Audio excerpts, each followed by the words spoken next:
आज रूमित सिंह ठाकुर जी के द्वारा गले में फंदा लगाकर विरोध प्रदर्शन जब किया जाता है तो सवाल उठना लाजिम हो जाता है कि क्या जनरल कैटेगरी के बच्चे जन्मजात अपराधी हैं? आखिर क्यों संपूर्ण देश में बीजेपी के ही पदाधिकारी त्यागपत्र दे रहे, कई अधिकारी त्यागपत्र दे रहे हैं, और क्यों संपूर्ण देश में यूजीसी के इस नए कानून को लेकर विरोध प्रदर्शन किया जा रहा है?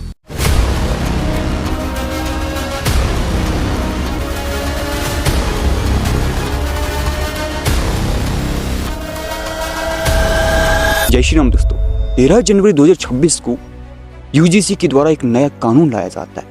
एससी, एसटी, ओबीसी और दिव्यांग लोगों के साथ जो भेदभाव हो रहा है उसको समानता में बदलने के लिए। मगर इस नए कानून के अंतर्गत एक इक्विटी कमेटी बनाई जाएगी जो कि निर्णय लेगी, एक इक्विटी स्क्वाड बनाया जाएगा जो कि कैंपसों में निगरानी करेगा, एक इक्विटी एम्बेसडर बनाए जाएंगे जो कि छात्रों के बीच से ही चुने जाएंगे, उनका निर्वाचन होगा, और एक हेल्पलाइन भी बनाई जाएगी, एक नंबर के माध्यम से, वेब पोर्टल के माध्यम से, ईमेल के माध्यम से।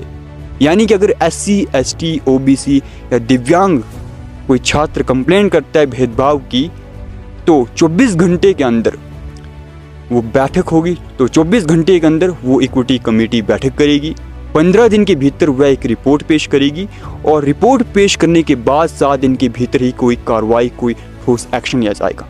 उस एक्शन के अंतर्गत जो सजा मिलेगी एक स्टूडेंट को, उसकी डिग्री रद्द हो सकती है, उसे परीक्षाओं से वंचित किया जा सकता है, और इसके अलावा उस संस्थान की जो मान्यता है वो रद्द की जा सकती है, उसकी ग्रांट रद्द की जा सकती है।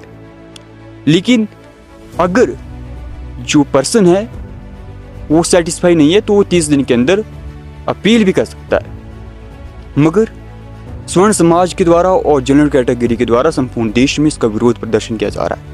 उसके पीछे जो पहला कारण ये है कि इसमें जनरल कैटेगरी को रखा ही नहीं गया है, जिसका कारण ये भी बताया जा रहा है कि जो जनरल कैटेगरी है उसको उन्होंने जन्मजात अपराधी मान लिया कि एससी, एसटी और ओबीसी दिव्यांगों के साथ अगर भेदभाव होगा तो उसको करने वाली जनरल कैटेगरी होगी। दूसरा कारण, जो इक्विटी कमेटी बनाई जाएगी उसमें रिप्रेजेंटेटिव के लिए जो सीट है उसमें कोई भी फिक्स सीट नहीं है जनरल कैटेगरी के लिए। अगर आने वाले समय में रिप्रेजेंटेशन की 0 सीट होगी जनरल कैटेगरी की, तो जनरल कैटेगरी के स्टूडेंट्स के लिए कौन आवाज उठाएगा?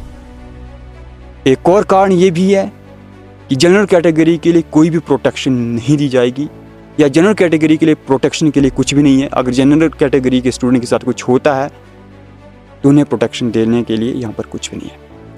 उसके अलावा अगर किसी को महसूस होता है, प्रत्यक्ष रूप से भेदभाव नहीं हुआ है लेकिन उसको महसूस हो रहा है कि उसके साथ भेदभाव हुआ है, यानी कि अप्रत्यक्ष भेदभाव की संभावनाएं बढ़ रही है, जिससे इस कानून का मिसयूज हो सकता है, जैसे कि एससी, एसटी कानून का भी मिसयूज हुआ था, वो सब लोग जानते हैं। इसके अलावा जो कास्ट है उसकी डिविजन्स हो जाएगी, यानी कि कैंपस में स्टूडेंट एक दूसरे के खिलाफ ही खड़े हो जाएंगे कास्ट के बेस पर।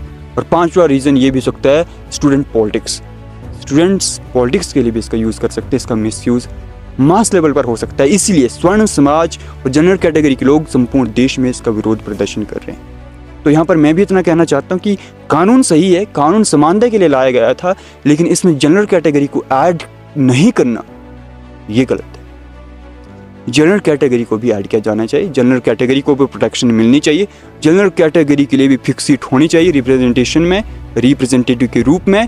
अगर ये सब बातें होती हैं तो ये कानून अच्छा है, नहीं तो ये कानून अच्छा। बाकी आपकी क्या ओपिनियन है? आप अपने ओपिनियन कमेंट सेक्शन में जरूर शेयर करना, और इस वीडियो को भी शेयर करना। Thank you so much.